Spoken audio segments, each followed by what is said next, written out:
నమస్తే welcome to burning topic.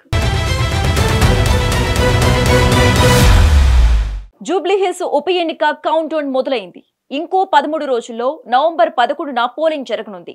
దానికి ముందు రోజు అంటే నవంబర్ 9న సాయంత్రం ప్రచారం ఆగిపోతోంది. అంటే మొత్తం మీద కేవలం 13 రోజుల గడువు మాత్రమే. ఈ తక్కువ టైంలో పార్టీలు ఏం చేయాలో ఎలాగో అని ఫుల్ యాక్షన్ మోడ్లోకి వెళ్లిపోయాయి. 3 ప్రధాన పార్టీలు బీఆర్ఎస్, కాంగ్రెస్, బీజేపీ ఒక్కో అడుగు వేసేసరికి రాజకీయ వాతావరణం వేడెక్కుతోంది. ప్రతి ఒక్కరూ జూబ్లీహిల్స్ ఓటర్లను ఆకర్షించడానికి కొత్త ప్లాన్లు వేస్తున్నారు.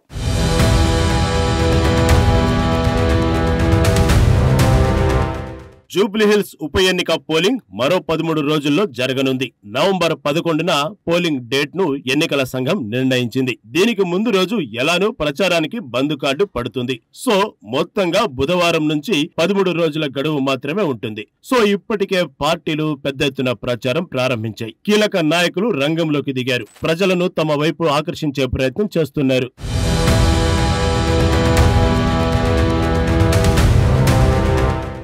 అయితే పోటీ తీవ్రంగా ఉండటంతో పాటు స్వతంత్ర అభ్యర్థులు ఎక్కువ మంది బరిలో ఉండటంతో ఓటు బ్యాంకుపై బీజేపీ, కాంగ్రెస్, బీఆర్ఎస్ లు మల్లగుల్లాలు పడుతున్నాయి. ముఖ్యంగా కులాల ప్రాతిపదిక, మతాల ప్రాతిపదికన, యువత ప్రాతిపదికన కూడా ఓట్లు చీలే అవకాశం ఉంటుందని ప్రిడిక్షన్లు వస్తున్నాయి. ఇక నిన్న మొన్నటి వరకు భారీ మెజార్టీల లెక్కలు వేసుకున్నా ఇప్పుడు గెలుపు గుర్రం ఎక్కడంపైనే పార్టీలు దృష్టి పెట్టాయి.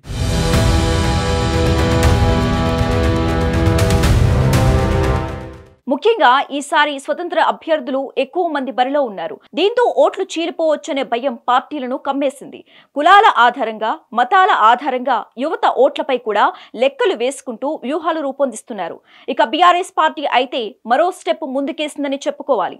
ఈసారి కూడా ఉప ఎన్నిక మేనిఫెస్టో ఇవ్వాలని ఆలోచిస్తోంది. సాధారణంగా సార్వత్రిక ఎన్నికల సమయంలోనే మేనిఫెస్టోలు ఇస్తారు. కానీ బీఆర్ఎస్ మాత్రం మునుగోడు, నల్గొండ ఉప ఎన్నికల్లో మొదలుపెట్టిన ఆ ట్రెండ్ ను ఇప్పటికీ కొనసాగిస్తోంది. గెలిస్తే ఇలా చేస్తాం, అలా హామీలు ఇలా నెరవేరుస్తాం అంటూ స్థానిక సమస్యల ఆధారంగా ప్రత్యేక హామీలు ఇవ్వటానికి సిద్ధమవుతోంది. కాంగ్రెస్, బీజేపీ కూడా ఇప్పుడు అదే దారిలో నడవాల్సిందిగా పరిస్థితి ఏర్పడింది.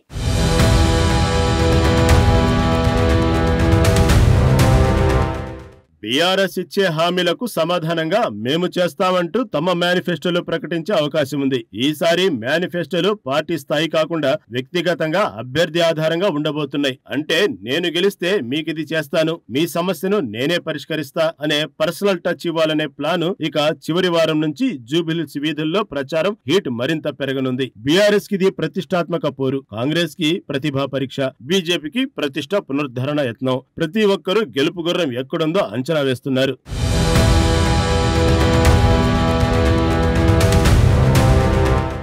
ఈ నేపథ్యంలో ఉప ఎన్నికకు సంబంధించి కూడా మేనిఫెస్టో ఇచ్చే విషయంపై బీఆర్ఎస్ దృష్టి పెట్టినట్టు ఆ పార్టీ వర్గాలు చెబుతున్నాయి. వాస్తవానికి సార్వత్రిక ఎన్నికల సమయంలో మేం అధికారంలోకి వస్తే మీకు ఇవి చేస్తాం, అవి చేస్తాం అని నాయకులు హామీ ఇస్తారు. కానీ ఇటీవలి కాలంలో ఉప పోరులోనూ హామీల వరద కొనసాగుతోంది.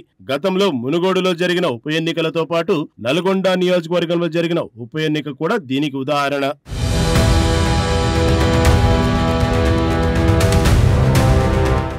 మొత్తానికి జూబ్లీహిల్స్ ఉప ఎన్నిక హామీల హోరాహోరీగా మారింది.